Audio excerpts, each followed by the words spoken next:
Hi hello அனைவருக்கும் வணக்கம். நான் உங்கள் ராமச்சந்திரன். இது உங்கள் ராம்சன் அகாடமி. நண்பர்களே, நம்ம பாருங்க, பிஜி யூஜி அண்ட் பிஓ எக்ஸாமுக்கான தமிழ் தகுதி தேர்வு தான் பார்த்துட்டு இருக்கோம். 10ஆம் வகுப்பு தமிழ் புக் பார்த்துட்டு இருக்கோம். ஸோ வெற்றிகரமாக நம்ம வந்து பார்த்தீங்கன்னா ஒரு இயலையும் வந்து முடிச்சுட்டோங்க. ஒரு இயல் முடிச்சுட்டு அதுக்கான ஃபுல் ரிவிஷனுக்கான அந்த இதுவும் உங்களுக்கு வந்து கொடுத்தாச்சுங்க. ஸோ அந்த வீடியோ பார்த்துட்டு ஒரு ஃபுல் ரிவிஷன் டெஸ்ட் அட்டன் பண்ணிடுங்க. உங்களுக்கான பிடிஎஃப் வந்து கூடிய சீக்கிரம் வந்து கொடுத்துருவேன். ஓகேங்களா? சரிங்க. இப்போ இன்னைக்கு நம்ம ஸ்டார்ட் பண்றது இரண்டாவது இயல். அது 10ஆம் வகுப்புல இருக்கக்கூடிய இரண்டாவது இயல் தான் நம்ம வந்து ஸ்டார்ட் பண்றோம். ஸோ ரெண்டாவது இயல்ல முதல் பாடமான கேட்கிறதா என் குரல் அப்படின்ற அந்த பாடத்தை நம்ம வந்து ஸ்டார்ட் பண்றோம். நம்ம நியூ எடிஷன் தான் வந்து பார்த்துட்டு இருக்கோம். சரிங்களா? சரி, வாங்க வீடியோக்குள்ள வந்து போகலாம். இதுக்கு முன்னாடி அந்த கொஸ்டின் இருக்காது, ஏன்னா முதல் பாடத்தோட ஃபுல் டிவிஷன் கொடுத்தோம். ஆனால் ஒரு கேள்வி கேட்டிருந்தோம் நம்ம, நடவாமை மற்றும் கொல்லாமை என்பது எவ்வகை தொழிற்பெயர்னு கேட்டிருந்தோம். இது வந்து எதிர்மறை பொருள்ல வரதுனால எதிர்மறை தொழிற்பெயர் அப்படின்னு நம்ம வந்து கொடுத்துடணும். ஓகேங்களா? இதனால ஞாபகம் வச்சுக்கோங்க. இது கேட்கறதுக்கான வாய்ப்பு இருக்கு. நான் ஏன்னா கொஸ்டின் எடுக்க மறந்துட்டேன், அதனால உங்களுக்கு ஒரு கொஸ்டினா கொடுத்து இங்க ஆன்சர் கொடுக்குறேன். ஓகேங்களா?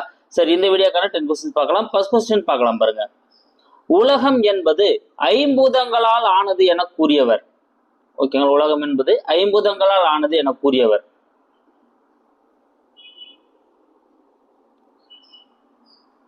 சூப்பர். யாருங்க? தொல்காப்பியர். பி தாங்க இதுக்கான ஆன்சர். தொல்காப்பியர் தான் என்ன பண்ணிருப்பாரு, உலகம் வந்து ஐம்பூதங்களால் ஆனது அப்படின்னு சொல்லிட்டு சொல்லியிருப்பாரு.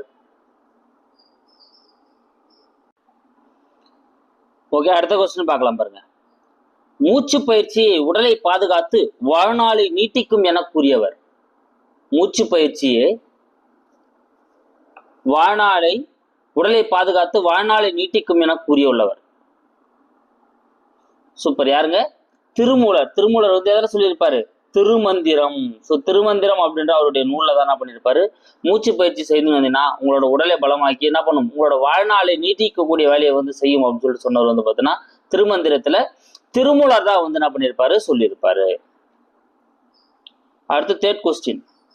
வாயு வழக்கம் அறிந்து செறிந்தடங்கில் ஆயுள் பெருக்கம் உண்டாம் என வாயுதாரணை அதிகாரத்தில் கூறியுள்ளவர் யார்? ஓகேங்களா? அந்த அதிகாரமும் இந்த கொஸ்டின்லயே கொடுத்துட்டேன். ஸோ இதனால என்ன ஆச்சுங்க, சப்போஸ் இது எந்த அதிகாரத்துல, ஔவையாரோட பாடல்ல எந்த அதிகாரத்துல இருக்குதுன்னு கூட நம்ம கேள்வி கேட்கலாம். வாயுதாரணை அப்படின்ற அதிகாரத்தில் தான் வந்து இந்த வரிகள் காணப்படுது. வாயு வழக்கம் அறிந்து செறிந்தடங்கில் ஆயுள் பெருக்கம் உண்டாம் அப்படின்றது வந்து பார்த்தீங்கன்னா ஔவையோட குரல்ல வாயுதாரணை அப்படின்ற அதிகாரத்துல காணப்படுதுங்க. ஓகேங்களா? அப்ப இது எழுதியவர் யாரு? ஔவையார் தான் வந்து பார்த்தீங்கன்னா இதை வந்து கூறியிருப்பாங்க. அப்ப சீதா வந்து இதுக்கான சரியான ஆன்சர். அடுத்து ஃபோர்த் கொஸ்டின். பொருந்தா இணை எது? அதாவது இங்க ஒவ்வொரு திசையிலிருந்து வீசக்கூடிய காற்றுகளுக்கு ஒவ்வொரு பெயரை கொடுத்துருப்பாங்க. அதுல எது பொருந்தாம இருக்குன்னு பார்க்கலாம் பாருங்க. கிழக்கு அப்படின்னா கொண்டல். ஆமாங்க, கிழக்குல இருந்து வீசக்கூடிய காற்று வந்து கொண்டல்னு அழைக்கப்படும். கரெக்ட் தான். மேற்குல இருந்து வீசக்கூடிய காற்று குடக்குன்னு அழைக்கப்படும். இதுவும் கரெக்ட் தாங்க. வடக்கிலிருந்து வீசப்படக்கூடிய காற்று வாடை அப்படின்னு அழைக்கப்படும். ஆமா, இதுவும் கரெக்ட் தான். தெற்கிலிருந்து வீசப்படக்கூடிய காற்று குணக்கு. இதுதாங்க தவறு. ஏன்னா கிழக்கு என்பதற்கே குணக்கு என பொருள். ஸோ கிழக்கு அப்படின்ற வேர்டுக்கு குணக்கு அப்படின்னு பொருள் இருக்குங்க. இதனால ஞாபகம் வச்சுக்கணும். கிழக்கு அப்படின்ற வேர்டுக்கு குணக்குன்றது பொருள், ஆனா கிழக்குல இருந்து வீசக்கூடிய காற்றை கொண்டல்ன்றாங்க. ஓகேங்களா? இது ரெண்டு நல்லா டிஃபரெண்ட் ஞாபகம் வச்சுக்கோங்க. கிழக்குன்றதுக்கு மீனிங் குணக்கு, கிழக்குல இருந்து வீசக்கூடிய காற்று கொண்டல். ஓகேங்களா? அப்போ இங்க குணக்குன்னு வந்துடக்கூடாது, ஏன்னா கிழக்கோட பொருள் இது. அப்ப தெற்குல இருந்து வீசக்கூடிய காற்றுனா தென்றல் அப்படின்னு வந்திருக்கணும். அப்ப இங்க என்ன தவறா இருக்கு? டி தான் தவறா இருக்கு. தெற்குல இருந்து வீசுவதே தென்றல் ஆகும். ஓகேங்களா? அதுக்கான எக்ஸ்பிளேஷனோட நான் கொடுத்துறேன். சப்போஸ் உங்களுக்கு பிடிஎஃப் பார்க்குறப்ப கூட உங்களுக்கு வந்து கிளியரா புரிஞ்சிடும். ஓகேங்களா?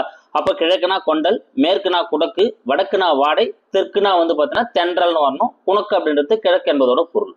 சரிங்களா? அடுத்த கொஸ்டின் பார்க்கலாம் பாருங்க. 5வது கேள்வி. பொருந்தா இணை எது? பாருங்க, நம்ம ஏற்கனவே சொன்னதுதான். அதுலயே வந்து அப்படி வரக்கூடிய காற்றை மழையை வந்து எப்படி அழைக்கிறாங்க அப்படின்றத வந்து பார்த்தீங்கன்னா கொடுக்கப்பட்டிருக்கு. பார்க்கலாம் பாருங்க. கிழக்கு அப்படின்னா கொண்டல். ஆமாங்க, கிழக்குல இருந்து வீசக்கூடிய காற்று கொண்டல் காற்று தான். இது மழை காற்று அப்படின்னு அழைக்கப்படுதுங்க. ஏன்னா மழை மேகங்களை சுமந்து வந்து இது மழையை கொடுக்கறதுனால இந்த கொண்டல் காற்றை வந்து எப்படி அழைக்கிறாங்களாம், மழை காற்றுன்னு அழைக்கிறாங்க. இதை தனியாகவும் கேட்கலாம், அதனால தான் நான் சேர்த்து கொடுக்குறேன் மழை காற்று. அடுத்து மேற்குல இருந்து வீசக்கூடிய காற்று குடக்கு அப்படின்னு நம்ம வந்து பார்த்தோம். இந்த குடக்கு காற்று வந்து பார்த்தீங்கன்னா வறண்ட நிலப்பகுதியிலிருந்து வரதுனால, பாலைவனம் போன்ற வறண்ட நிலப்பகுதியிலிருந்து வரதுனால இது வந்து பார்த்தீங்கன்னா ஒரு வெப்பக்காற்றா தான் வரக்கூடியதா இருக்கும். அப்போ குடக்கு அப்படின்றது வெப்பக்காற்று. ஆல்ரெடி இந்த திசையை கொடுத்துட்டு இதை கேட்டிருக்காங்க. இப்ப இதை கொடுத்துட்டு இதை கேட்கறதுக்கான வாய்ப்புகள் இருக்கு. நான் எல்லாமே மெமரி ஆகணுன்றதுனால தான் நான் 3 சேர்த்து கொடுத்துருக்கேன். அடுத்து வடக்கையிலிருந்து வீசக்கூடிய காற்று வாடைங்க. இது நம்மளுக்கு ஆல்ரெடி படிச்சுட்டோம். ஆனா இது வந்து பாத்தீங்கன்னா பனிப்பகுதியிலிருந்து வரக்கூடியதால், இங்க பாருங்க, வாடை பனிப்பகுதியிலிருந்து வீசுவதால் குளிர்ச்சியான ஓதை காற்று ஆகும். சோ ஓத காத்து அப்படின்றது வந்து பாத்தீங்கன்னா எந்த பகுதியிலிருந்து வரக்கூடியது? வாடை பகுதியிலிருந்து வரக்கூடியது. அப்ப புயல் காற்றுன்னு வந்துடக்கூடாது, ஓதை காத்துன்னு வரலாம். இந்த கொஸ்டின் எதிர்பார்க்கலாம்.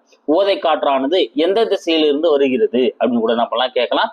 அப்போ வாடையிலிருந்து, வடக்கிலிருந்து வரக்கூடிய காற்று வாடை காற்று, இதுதான் பனிப்பகுதியிலிருந்து வரதுனால ஓதை காற்றுன்னு அழைக்கப்படுது. அப்ப சீதா இங்க தவறா இருக்கு. புயல் காற்றுன்னு வரக்கூடாது, ஓதை காற்றுன்னு வரணும்.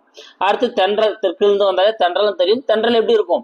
ரொம்ப இதமா இருக்கும். ஏன்னா இது நிறைய தடைகளை தாண்டி வரதுனால அதனோட வேகம் கொஞ்சம் கொஞ்சமா குறைந்து ஒரு இதமான காத்தா வந்து நம்மள அடிக்கும். அதனால இதமான காற்று அப்படின்றது வந்து தென்றல் காற்று. ஓகேங்களா? அப்ப இது ரெண்டுமே உங்களுக்கு கிளியர் ஆயிட்டு இருக்கும். இப்ப இது கேட்கறதுக்கான வாய்ப்பு இருக்கு, நல்லா ஞாபகம் வச்சுக்கோங்க.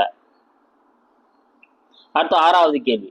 வண்டோடு புக்க மணவாய் தென்றல் என பாடியவர் யார்? அதாவது தென்றலாகிய காற்று வீசும்போது பல மலர்கள் நறுமணத்தை அள்ளித்தரும். அந்த நறுமணத்தை பார்த்து வண்டுகள் வந்து என்ன பண்ணும், அந்த நறுமணத்தை கூட வரும்னு சொல்லிட்டு என்ன பண்ணிருப்பாரு, இளங்கோவடிகள் சிலப்பதிகாரத்துல வந்து பாடியிருப்பாருங்க.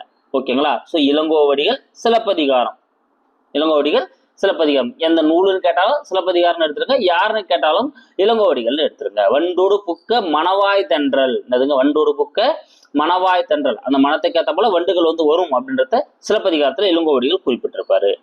அடுத்து 7வது கேள்வி பாருங்க.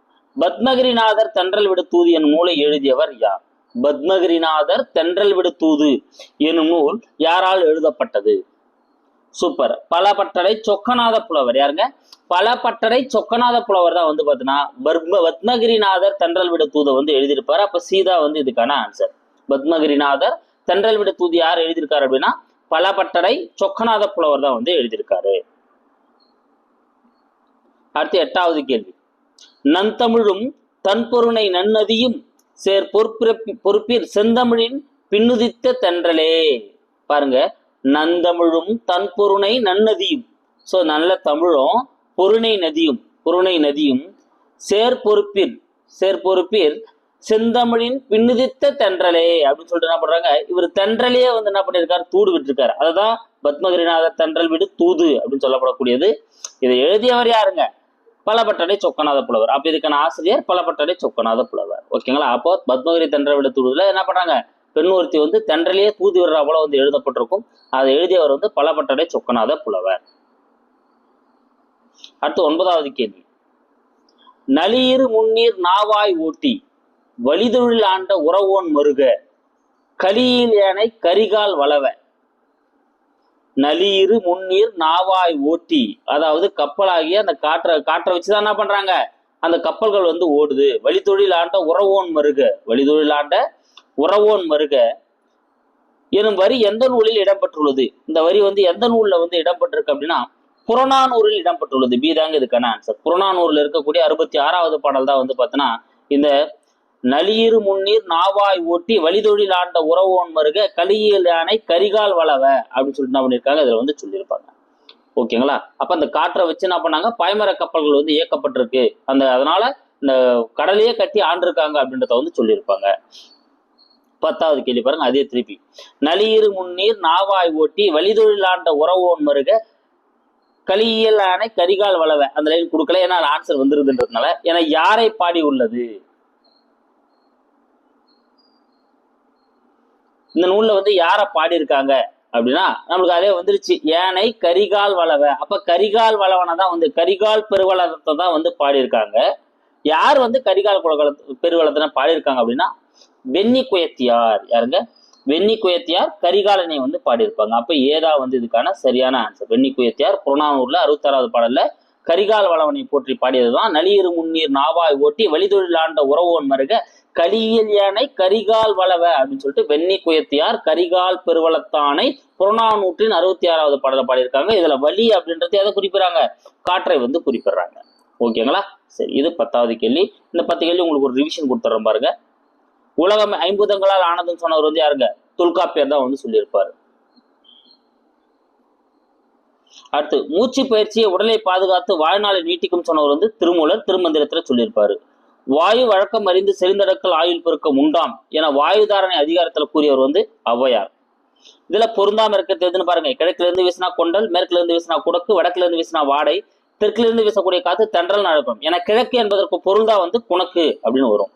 அடுத்த இதுல பாருங்க, கிழக்குல இருந்து வீசக்கூடியது கொண்டல் கரெக்ட் தான், அது மழை காற்று அப்படின்னு சொல்லுவோம். ஏன்னா மேகங்களை கொண்டு வரதுனால. மேற்குல இருந்து வீசக்கூடியது குடக்கு கரெக்ட் தான், அது வெப்ப காற்று ஓகேங்களா, வெப்பமான பகுதியிலிருந்து வரதுனால. வடக்குல இருந்து வீசக்கூடியது வாடை கரெக்ட் தான், இது வந்து ஊதக்காற்று, ஏன்னா பனிப்பகுதியிலிருந்து வரதுனால ஊதக்காற்றா வரும், அதான் அங்க தவறா இருக்கு. தென்றல்னா தெற்குனா தென்றல் கரெக்ட் தான், அது ஒரு இதமான காற்றா இருக்கும். அடுத்து, வண்டோடு புக்க மணவாய் தென்றல் என பாடியவர் யார்? வண்டோடு புக்க மணவாய் தென்றல் என பாடியவர் சிலப்பதிகாரத்துல இளங்கோவடிகள் தான் வந்து பாடியிருப்பாரு. பத்மகிரிநாதர் தென்றல் விட தூது எழுதியவர் யாருன்னா பலபட்டடை சொக்கநாத புலவர் தான் வந்து எழுதியிருப்பாரு. அடுத்து, நந்தமிழ் தன்பொருணை நன்னதியும் சேர்பொறுப்பி செந்தமிழும் பின்னுதித்த தென்றலே அப்படின்னு சொல்லிட்டு தென்றலை தூது அனுப்பக்கூடிய அந்த பத்மகிரிநாதர் தென்றல் விட தூதல் வரக்கூடிய பாடல் தான், அதை பலபட்ட சொக்கநாத புலவர் தான் வந்து பாடியிருப்பாரு. நளிர் முன்னீர் நாவாய் ஓட்டி வழிதொழில் ஆண்ட உறவோன் மரிக, இந்த வரி வந்து புறநானூறுல 66வது பாடல் இடம்பெற்றிருக்கு. அப்ப புறநானூறு. நளிர் முன்னீர் நாவாய் ஓட்டி வழிதொழில் ஆண்ட உறவோன் மருக அப்படின்னு சொல்லிட்டு வெண்ணி குயத்தியார் கரிகால் பெருவளத்துல தான் வந்து புகழ்ந்து புறநானூறுல பாடியிருக்காங்க. அப்ப ஏதா வந்து இதுக்கான ஆன்சர் ஓகேங்களா. சரி, இந்த வீடியோக்கான உங்களுக்கான கொஸ்டின் பாருங்க. தென்மேற்கு பருவக்காற்று எந்த மாதங்களில் வருகிறது? ஸோ தென்மேற்கு பருவக்காற்று எந்த மாதங்கள்ல வந்து நம்மளுக்கு வந்து கிடைக்கக்கூடியதா வந்து இருக்கு அப்படின்றத உங்களுக்கான கேள்வி. 4 ஆப்ஷன்ஸ் வந்து கீழே இருக்கு பாருங்க. நான் ஆப்ஷன்ஸ் வாசிக்கல, ஏன்னா உங்களுக்கு ஒரு மாதிரி கன்ஃபியூஸ் ஆகல இருக்கும் இந்த ஆப்ஷன்ஸ் வாசிச்சா மாதங்கள் வரதுனால. நீங்க அப்படியே பொறுமையா பார்த்துட்டு எந்த மாதம் அப்படின்றத வந்து நீங்க என்ன பண்ணுங்க, ஆன்சர்ல வந்து கமெண்ட்ல வந்து குறிப்பிடுங்க. இல்லை நாளைக்கு போடக்கூடிய நெக்ஸ்ட் வீடியோ இதுக்கான ஆன்சர் நான் உங்களுக்கு வந்து கொடுத்துட்றேன் ஓகேங்களா. ஸோ கண்டிப்பா இந்த வீடியோ வந்து உங்களுக்கு பயனுள்ளதாக இருக்கும். நம்ம சேனலுக்கு யாரா புதுசாக வரீங்க அப்படின்னா நம்ம சேனலை சப்ஸ்கிரைப் பண்ணிக்கோங்க. கூடிய பக்கத்துல இருக்கிற பெல் பட்டனை கிளிக் பண்ணி நோட்டிஃபிகேஷன் ஆல் அப்படின்றதையும் கொடுத்துக்கோங்க. அப்பதான் நம்ம போடுற வீடியோஸ் எல்லாமே உங்களுக்கு உடனடியாக வந்துடும். Thank you guys.